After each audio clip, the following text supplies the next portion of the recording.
Welcome to Lake Daniell, one of the hidden gems of New Zealand's South Island. Located in the Lewis Pass Scenic Reserve near Springs Junction, Lake Daniell is about a 2.5-hour drive from Christchurch, making it a fantastic overnight adventure or day trip. The track is an 8.4-kilometer walk one way, which can take 3 hours to reach to the lake and the hut. The track is considered to be easy to moderate to terrain, with some small climbs along the way. One of the biggest reasons people visit this track is because of the incredible beech forest. Towering red beech trees line the path, creating a dense green canopy overhead. Some hikers have named parts of this forest the Goblin Forest because its moss-covered trees, twisting branches, and magical atmosphere that feels straight out of a fantasy movie. At the end of the track, you'll find the beautiful Lake Daniell, a peaceful alpine lake surrounded by native forest, along with the hut, for those staying overnight. If you'd like to spend the night here, hut bookings can be made online through the Department of Conservation website before your trip. Now let's head into the forest and begin our journey to Lake Daniell.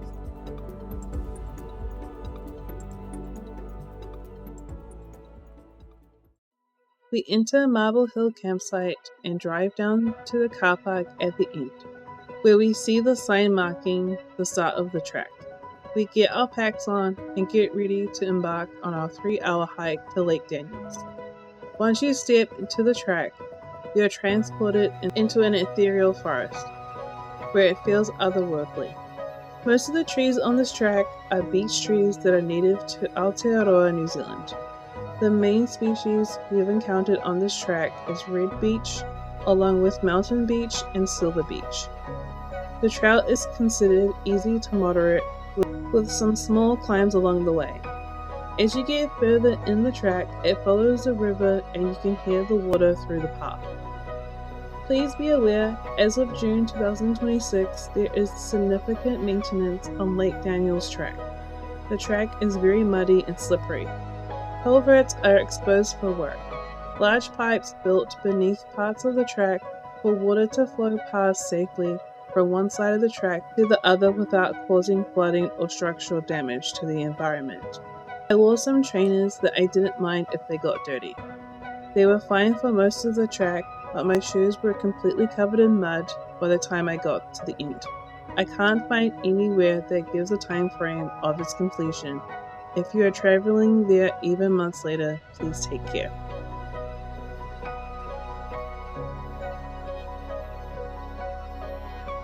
We thought we would only hear wildlife while on the track and not have an opportunity to see any. I stopped to tie my shoe and I heard little feet and a small round figure emerge from the bush. To our surprise, it was a weka. I have never seen one before, so it was such a special moment. I thought it would sprint off the moment it saw us, but it was just as curious as we were to see each other. It kept a safe distance from us in case it needed a fast departure. They are known as notorious thieves because of their curious nature, and will raid tramping huts, unattended food, shiny objects, and even shoes. Despite their cunning behavior, this weka was very polite, but I think it might be due to hoping we would feel bad for it and leave food.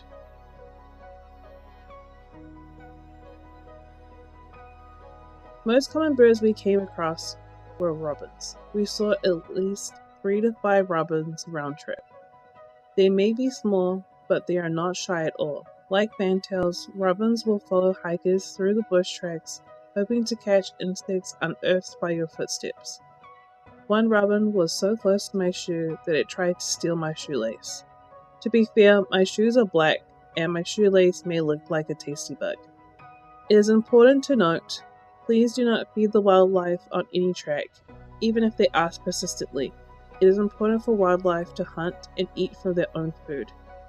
Even if you think it's harmless, it will make them more likely dependent on humans for food, or could cause them to get sick. I brought my foraging gear in case we found anything interesting on the hike. I'm fairly new to foraging, so I wanted to be extra careful when identifying any mushrooms we found. Some edible species have poisonous lookalikes, which is why I took plenty of photos and videos. We could identify them properly with the book once we got to the hut. If you're ever unsure, websites like iNaturalist or local foraging groups can be helpful, but always do your own research before eating anything you find. We decided if we could confidently identify them, we would collect them on the way back to the campsite the next day.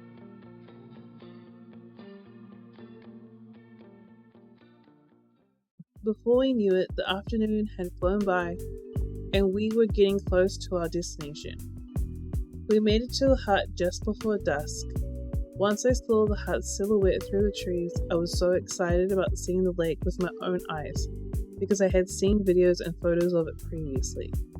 Standing at the end of the dock and taking in the view after our 3-hour walk, I was completely taken back by how beautiful this place really is. I can confidently say that photos or videos do not do justice to this magical place.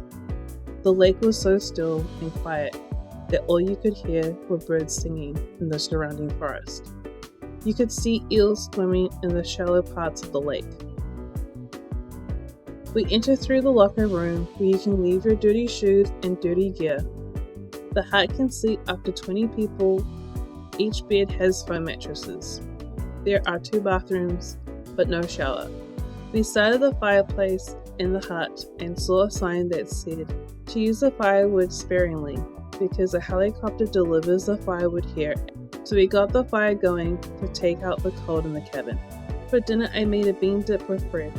It was the perfect meal after a long afternoon of walking. We had biscuits with tea later in the evening. I did some drawing and jewelry making, and Lachlan, my partner, read next to the fire while playing music.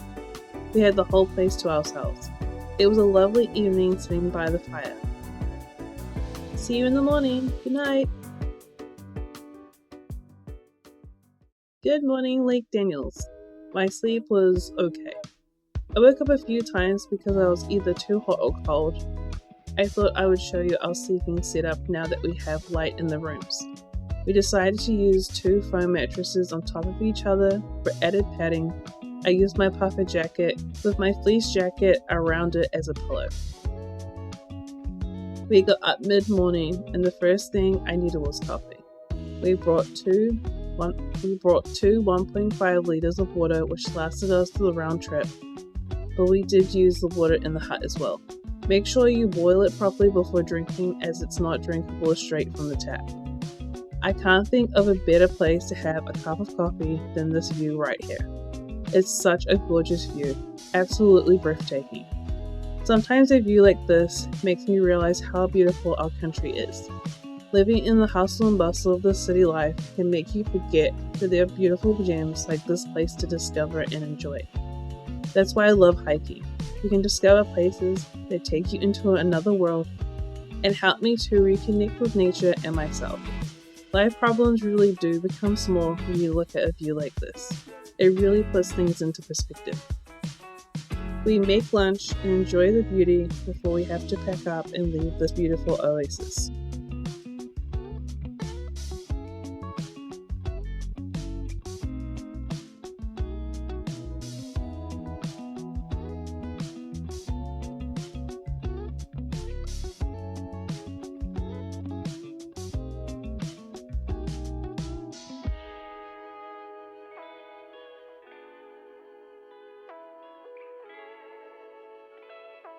Before we start packing up to head back, we cut some wood for the next person. Lachlan told me it was for safety reasons, not just to be considerate.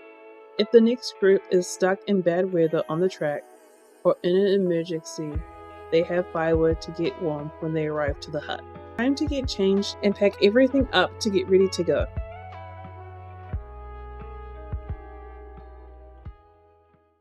We look up the mushrooms we saw on the trail the night before and discovered we had found oyster mushrooms and bracket fungus. The first mushroom we found is a bracket fungi, laying on a dead beech tree. Named for the vivid reddish-orange band on its outer edge and white underneath, it looks like a horse's hoof growing straight out of the tree trunk. But this mushroom has amazing properties. In North America, they call it a red-belled conch, or polypro, named after that distinct fiery red ring on the edge.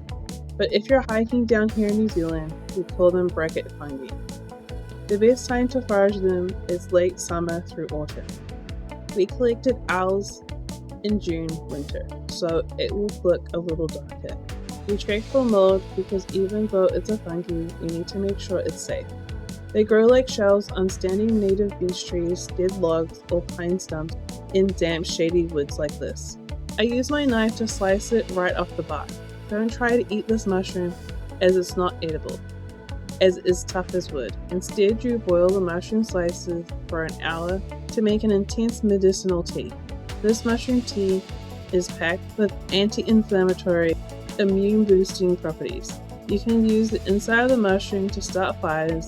It burns very slow even in rain. You can even use the dry strips for wound care and serves as an absorbent elastic bandage.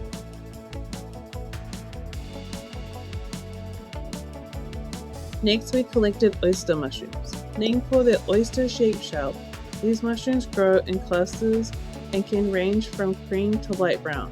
The best time to forage them is in autumn through winter. They grow on decaying hardwood like beech trees or in damp forests. Oyster mushrooms are packed with healthy benefits like antioxidants, help support the immune system, and are a great source of protein like vitamin B12. You can saute them in butter, add them to soups, or dry them out for later use. I carefully slice them from the log, leaving smaller ones behind to keep growing. Sadly, I made a mistake. I brought home the big ones thinking that the smaller ones needed more time. Unfortunately, those large mushrooms we collected were full of larvae. When we went home to use them, I soaked them in salt water because I thought maybe it wasn't as bad as these are wild mushrooms, and I was expecting insects. But the infestation was just too much and I had to toss them. I won't show you the visual because it was really horrifying.